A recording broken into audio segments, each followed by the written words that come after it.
Mercurio retrógrado. Mercurio está retrogradando nuevamente por, si no me equivoco, segunda vez este año. Y empezó el 29 de mayo, que sería ayer. No estoy segura cuándo voy a subir este video, pero 29 de mayo hasta el 22 de junio va a estar retrogradando.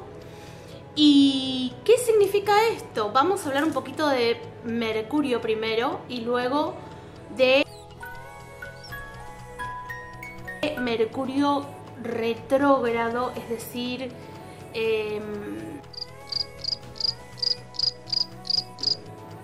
qué importancia y qué influencia tiene en nuestra vida y si es realmente tan malo como a veces creemos o como se ha en los últimos tiempos exacerbado más, se ha exagerado, creo yo, quizás este temor como que Mercurio está retrógrado. Vamos a decir la verdad, inclusive las personas que les gusta la astrología y los astrólogos, todes hemos hecho y hacemos constantemente bromas con esto, le echamos la culpa, aunque sea en chiste, a Mercurio retrógrado de un montón de cuestiones. Y yo, por ejemplo, voy a seguir haciendo los chistes y las bromas astrológicas esas que después uno dice no creen, no alimenten estereotipos, no, bueno, perfecto, hay que aclarar que está bien, no hay que alimentar estereotipos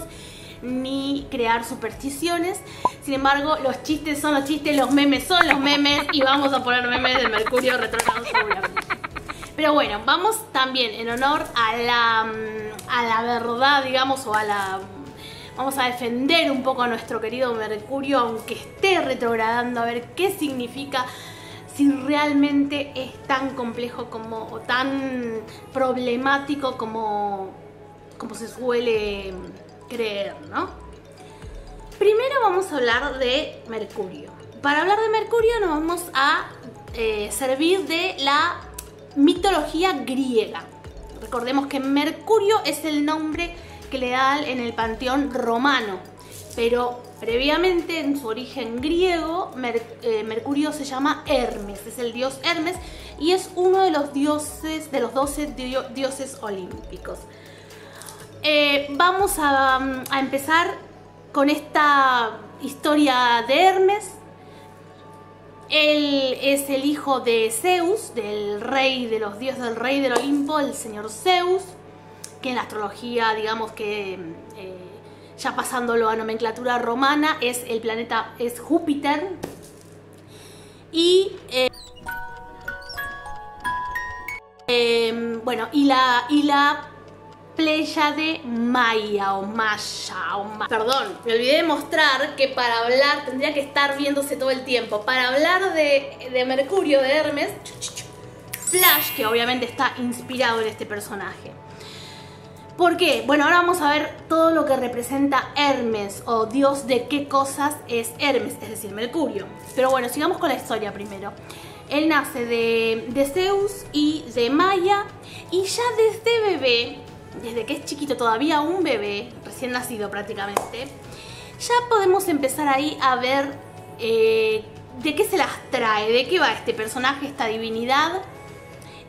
Obviamente que, bueno, no sé si está novio, no sé si lo saben, pero Zeus está casado, su esposa legal, su esposa legítima, por decir así, es la diosa Hera, que es la reina, por ser su esposa, y es la reina del Olimpo, ¿no?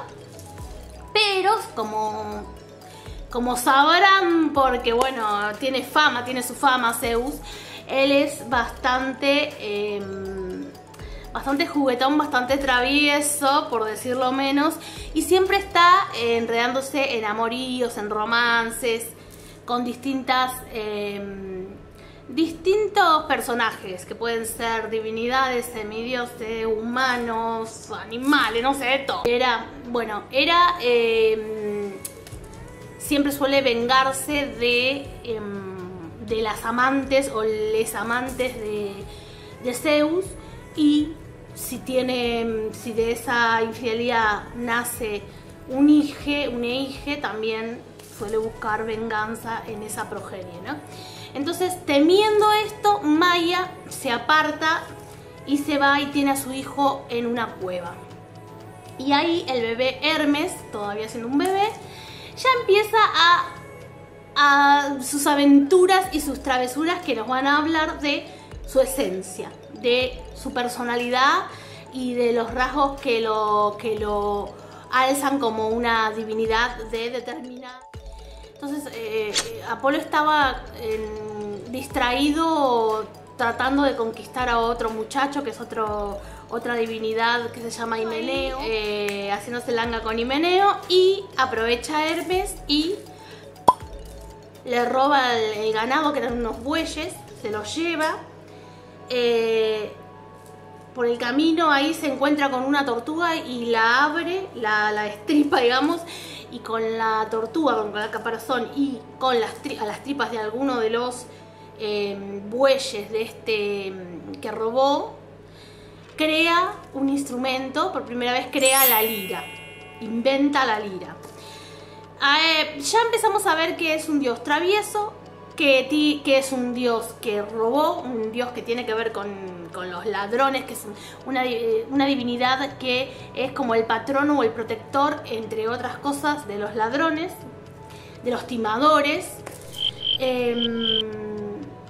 Hace un instrumento musical, y otra cosa muy importante que hace es, también con parte de ese ganado, de esos bueyes, los sacrifica y reparte ese sacrificio en 12 partes para ofrecérsela a los dioses, a los 12 olímpicos. Y se dice entonces que a partir de ahí él es el que inaugura, el que inventa, el que crea, el que comienza esta tradición de alimentar así a los dioses con el sacrificio ritual, digamos, ¿no? Él los alimenta por primera vez. Acá ya también voy a aprovechar para meter quizás una especie de comparación interesante. Acordémonos que este personaje, esta divinidad, tiene muchas similitudes interesantes con una divinidad del panteón hindú, que es el señor Ganesha, el dios con cabeza de elefante, que a Ganesha, una de sus atributos es que él es el que inicia todo, digamos, el que inicia, por ejemplo, en cuestiones religiosas, cuestiones espirituales, cuestiones rituales, siempre se le ofrenda a él primero. Es como el que abre la puerta, el que puede abrir o no esa puerta que permite la conexión y la comunicación con las demás divinidades, ¿no? Entre el humano y el cielo, digamos. Y Hermes es lo mismo, él fue el primero en hacer este sacrificio, que después quedaría como instaurado, digamos, también en todos los ritos a los dioses, y es el mensajero de los dioses. Hermes, ahora vamos a ver que, bueno, vamos por parte. Primero vamos a volver al relato de cómo él se da a conocer en el Olimpo, porque incluso aunque uno podría pensar que estas pequeñas travesuras que él va haciendo, como robarse el ganado, y ahora vamos a ver qué más, son como cosas que le surgen, ¿no? Como cosas que él está ahí como en la suya y va jugando. Pero al mismo tiempo también podríamos pensar, como él es un dios astuto, dios de la astucia también, igual que Ganesha, podríamos pensar también que él está como planeando, ¿no? Está como en una estrategia, usando su inteligencia y su astucia para llegar al propósito de comunicarse con los dioses del Olimpo y de agradarles, ¿verdad? Y Apolo se da cuenta de que lo robaron. Miren lo que hace Hermes, otra cosa muy astuta. En un momento hace que los bueyes como que dejen la pisada como al revés, y eso también engaña y distrae a Apolo, que tarda más en encontrar la ubicación. Pero finalmente Apolo se da cuenta, lo encuentra, va hasta la cueva donde había vuelto el bebé con su mamá, y lo acusa con la madre, con Maya, lo acusa de que él dice, ¿dónde está mi ganado? Este chico me robó el ganado, quiero que me lo devuelvan. Y ella como que le dice, pero ¿cómo? O sea, mi hijo está acá en la cuna y es un bebé, ¿cómo se va a ir? ¿Cómo va a robar un ganado? ¿Cómo va a ser un bebé? Todo eso que vos me decís. Y agarra y como que se lo muestra, ¿no? Como diciendo, bueno, mirá, es un bebé chiquitito que está acá.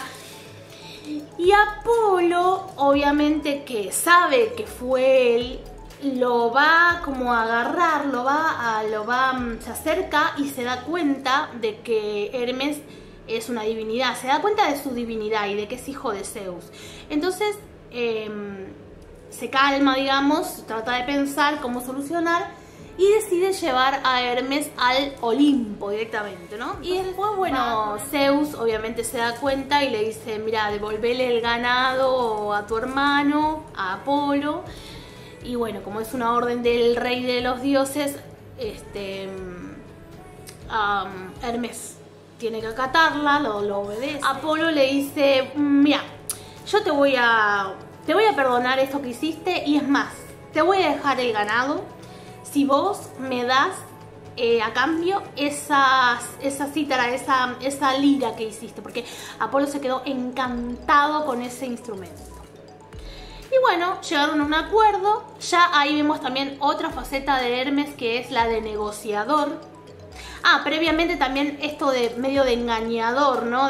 Tiene como una cosa de doble cara, o de más bien de tratar de poner las cosas a su favor, así tenga que no ser totalmente honesto, ¿no? Y como que esto también de ser el dios de los ladrones. Y ahora cuando intercambia la lira con Apolo por el ganado, vemos una faceta de negociador, ¿no? Porque también Hermes o Mercurio es el dios de los comerciantes, de los vendedores, y tiene que ver con los negocios, con el negociar. Esos elementos van alimentando, van mostrándonos más descriptivamente, más detalladamente su forma de ser y lo que él rige, lo que él al convertirse en el dueño del ganado de Apolo, porque al intercambiar la lira con Apolo, también se convierte en un dios del ganado, más bien no del ganado, sino un dios de pastores, un protector de los pastores, con la naturaleza, con la agricultura, con el ganado. Y más antiguo aún con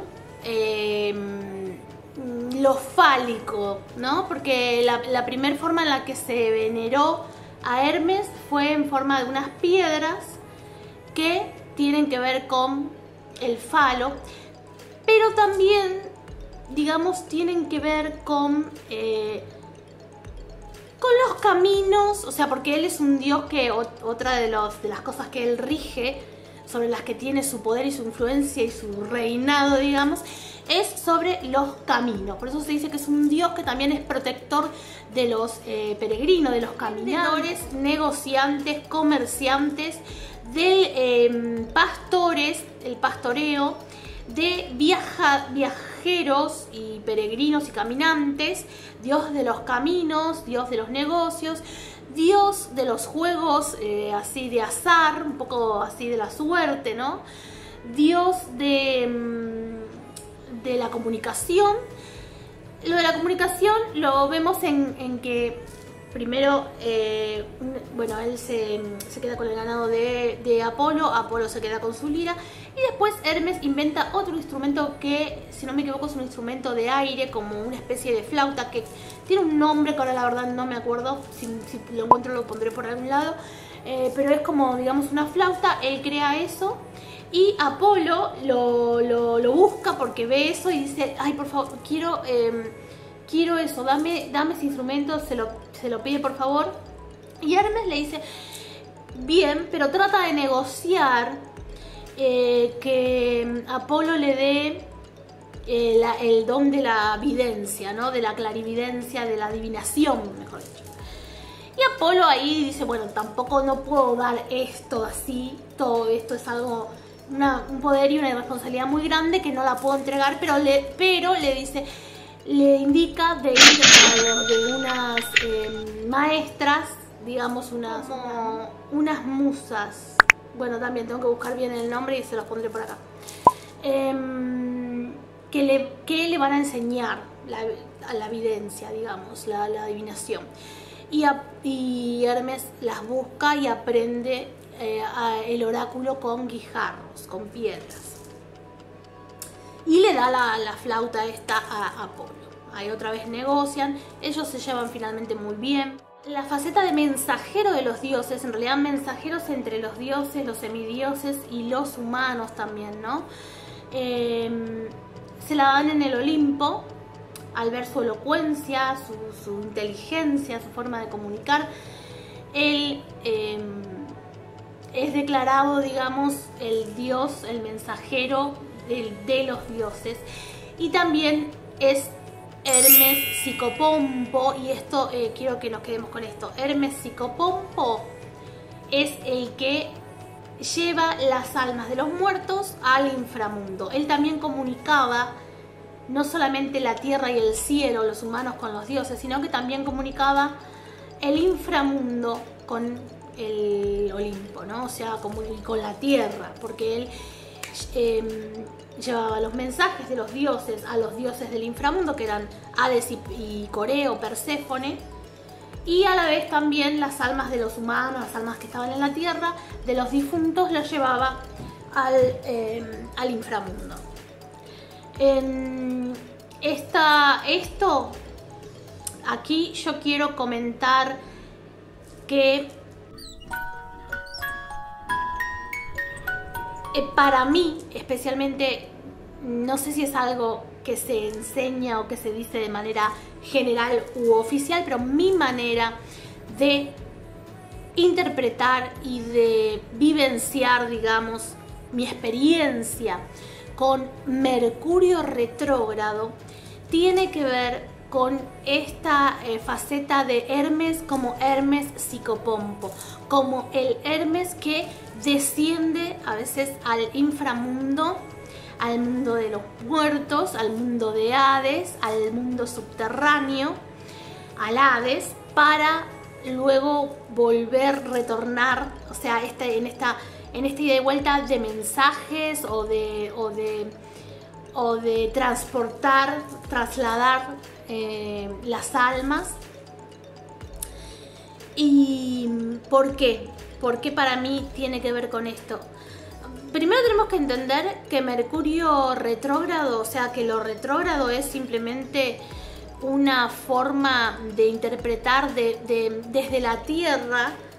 Nosotros vemos, ya que Mercurio o sea, los planetas se mueven en su propia órbita y la Tierra también se está moviendo. Al ser dos cuerpos que se mueven, a veces ocurre que desde la Tierra se ve como si alguno de los otros planetas estuviese retrocediendo en la órbita, volviendo para atrás en el sentido inverso. Que obviamente no ocurre eso, pero se ve como un efecto del movimiento. Solo eso es retrógrado, digamos, pero a nivel más interno o a nivel de las influencias, lo que hay mucho temor, porque bueno, cuando Mercurio está retrógrado se dice que no hay que firmar contratos, que no hay que las cosas, la tecnología o las cosas electrónicas empiezan a fallar, que puede haber como engaños, robos, mentiras, como que puede estar todo más caótica esa energía traviesa y a veces problemática de Mercurio. Y en cierta forma puede ser una cuestión con internet, alguna cuestión con la conectividad, con la comunicación, ¿no? O sea, no digo que sea todo puro cuento, pero sí me parece que hay que desmitificar algunas cosas y ver cuál es la potencia, el poder y la posibilidad que brinda Mercurio retrógrado. En mi experiencia tiene que ver, como digo, con esto de Hermes Psicopompo. Es decir, cuando Mercurio está retrógrado es como si Hermes descendiese al inframundo. Al descender al inframundo, porque Hermes siempre es una divinidad que está muy presente, entregado, diríamos. O sea, él es un benefactor, es muy benevolente, esa creo que es la palabra que estaba buscando, benevolente con nosotros. Y muy presente. Entonces cuando él se va, como digo yo, o sea, se va al mundo subterráneo, y la tierra, nosotros quedamos como un poco eclipsados de esa luz que él da. O sea, como un poco como que su influencia benéfica, que también, o sea, es benéfica, es benevolente, y también tiene su juego, su cosa que lía, su cosa que enreda, su travesura, ¿no? Su dualidad ahí, que es la que enciende y la que motoriza todo. Pero cuando él se va al inframundo, eso pasa a un estado así como, o sea, nosotros acá pasamos también como a un estado de inframundo, como si nosotros también descendiéramos. Hay un mosquito, por eso miro así. Como si nosotros también descendiésemos, y eso nos permite como estar en otra sintonía, en otra frecuencia, en otra velocidad, y poder recibir ecos de cosas que creíamos que habíamos dejado atrás a veces, o de cosas que no tenemos resueltas y que muchas veces nos olvidamos y después vuelven. ¿Vieron esas cosas que volvemos a dar vueltas en eso, a reformular, a tratar de entender, y que cada tanto vuelven como a causarnos una especie de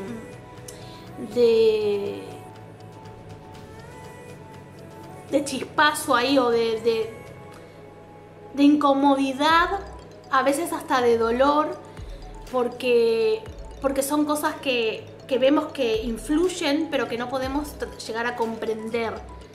Y esas cosas a veces retornan, a veces se vuelven a ver, se vuelve a revisar.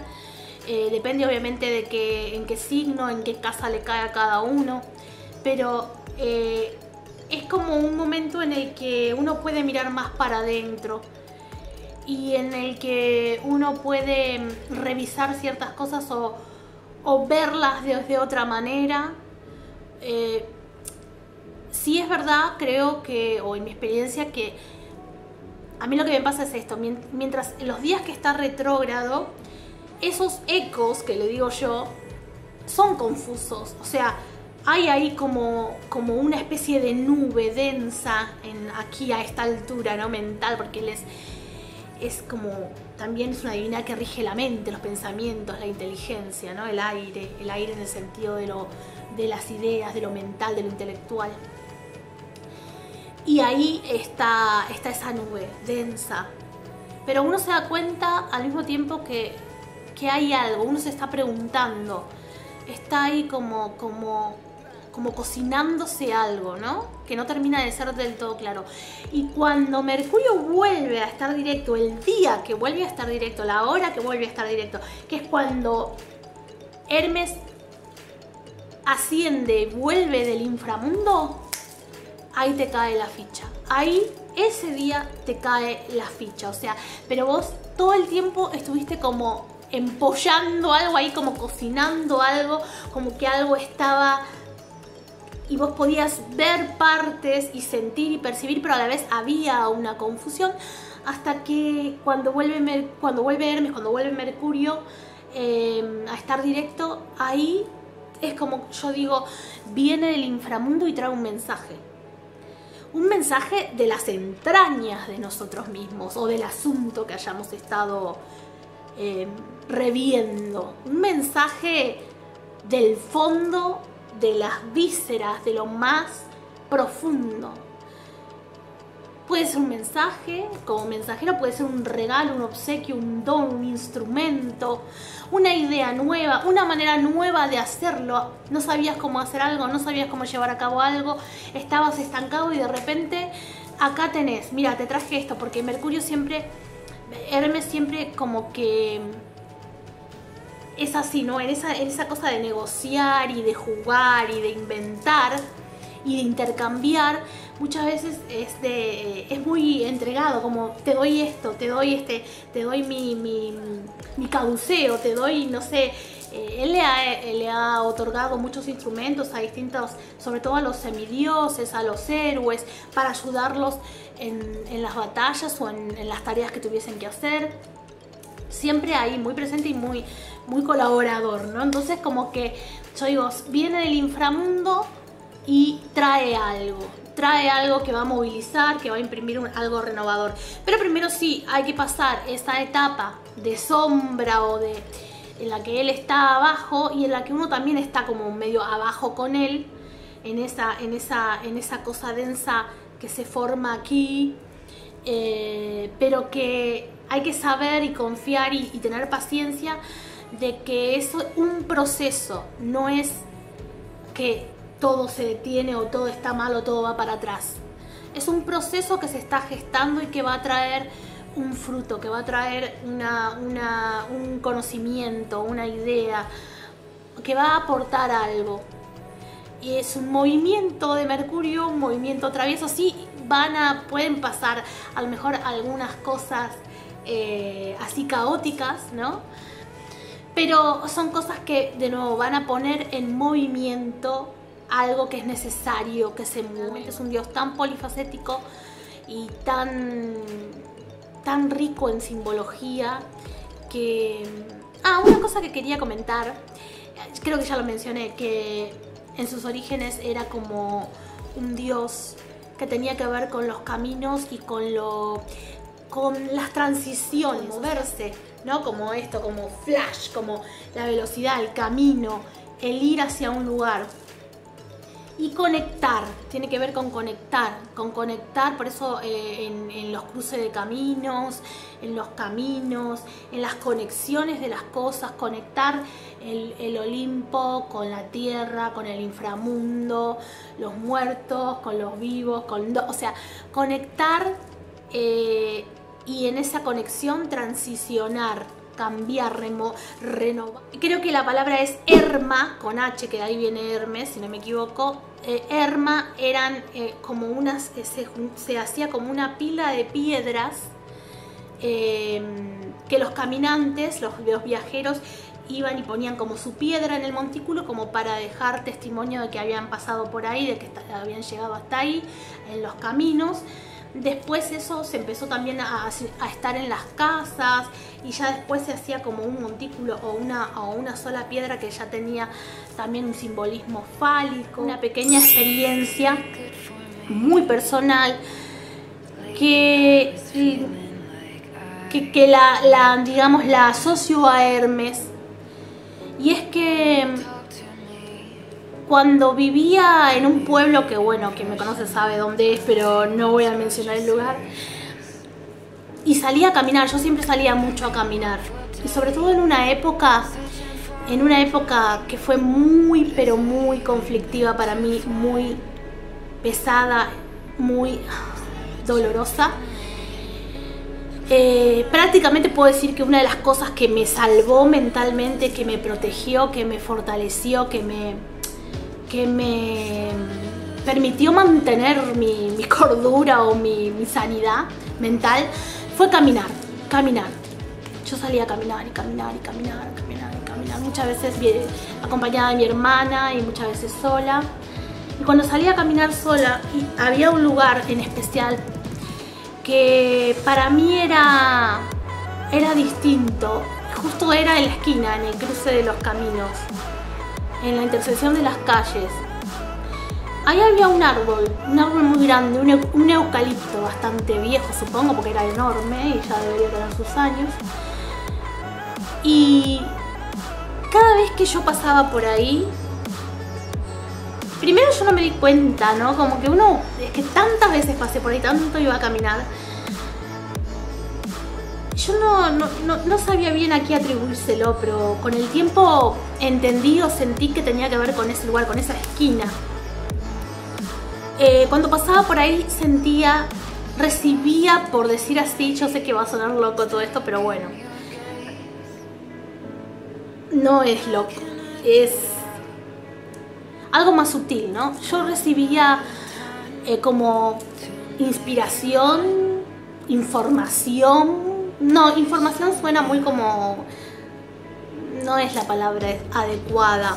O sea, vamos a decir que recibía inspiración, conocimiento de algunas cosas.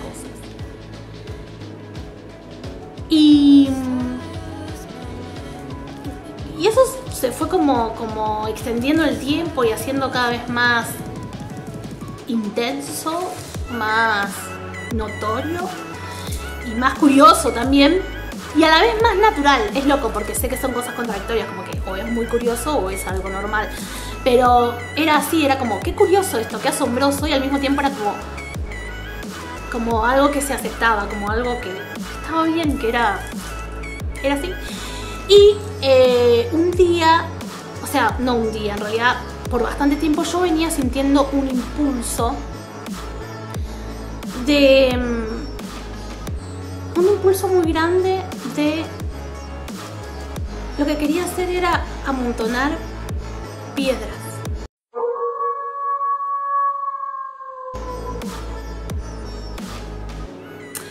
Sé que suena... suena raro, pero en realidad no era algo nuevo para mí, porque cuando yo era pequeña también hacía lo mismo. O hacía montículos de tierra, o hacía montículos de piedra, bueno.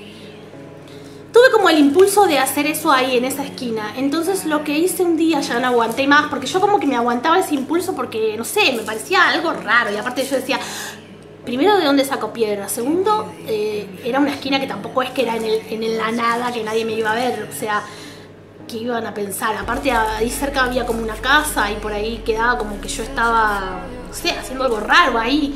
Bueno,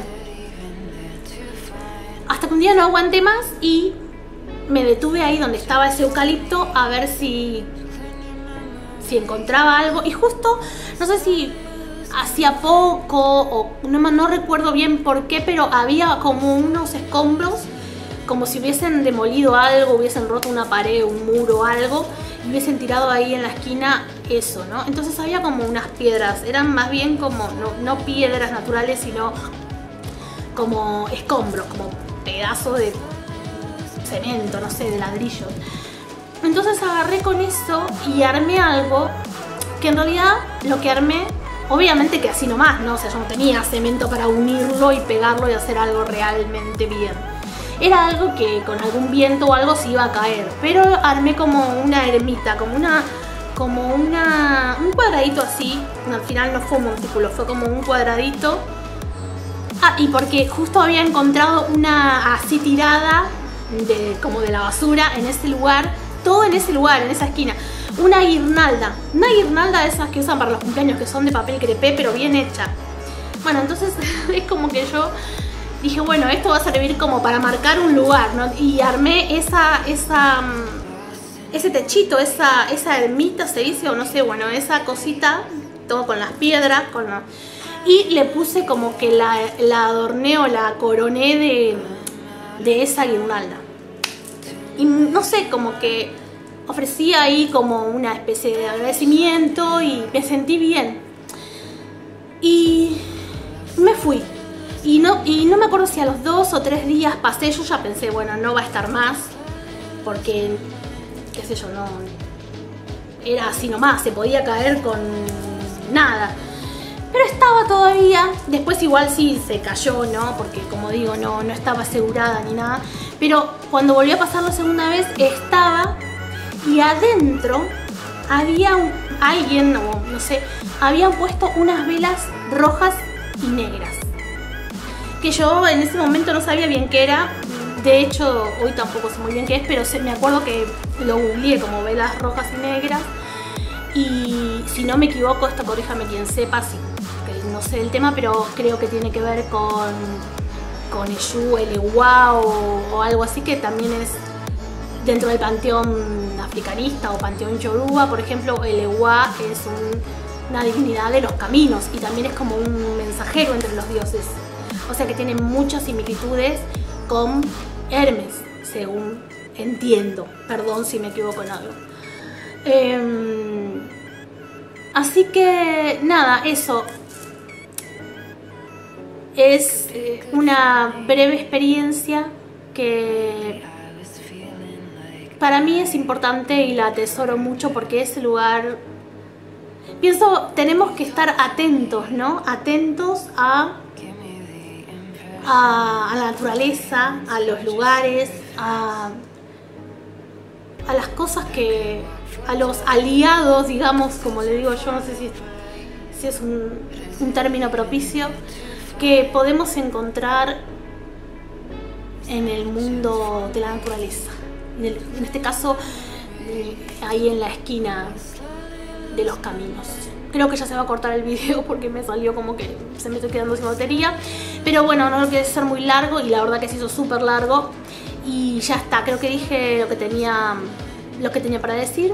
Y si se me ocurre algo, bueno, obviamente que de Hermes hay mucho más para decir y lo vamos a ir profundizando, pero quiero ir tocando también otras divinidades.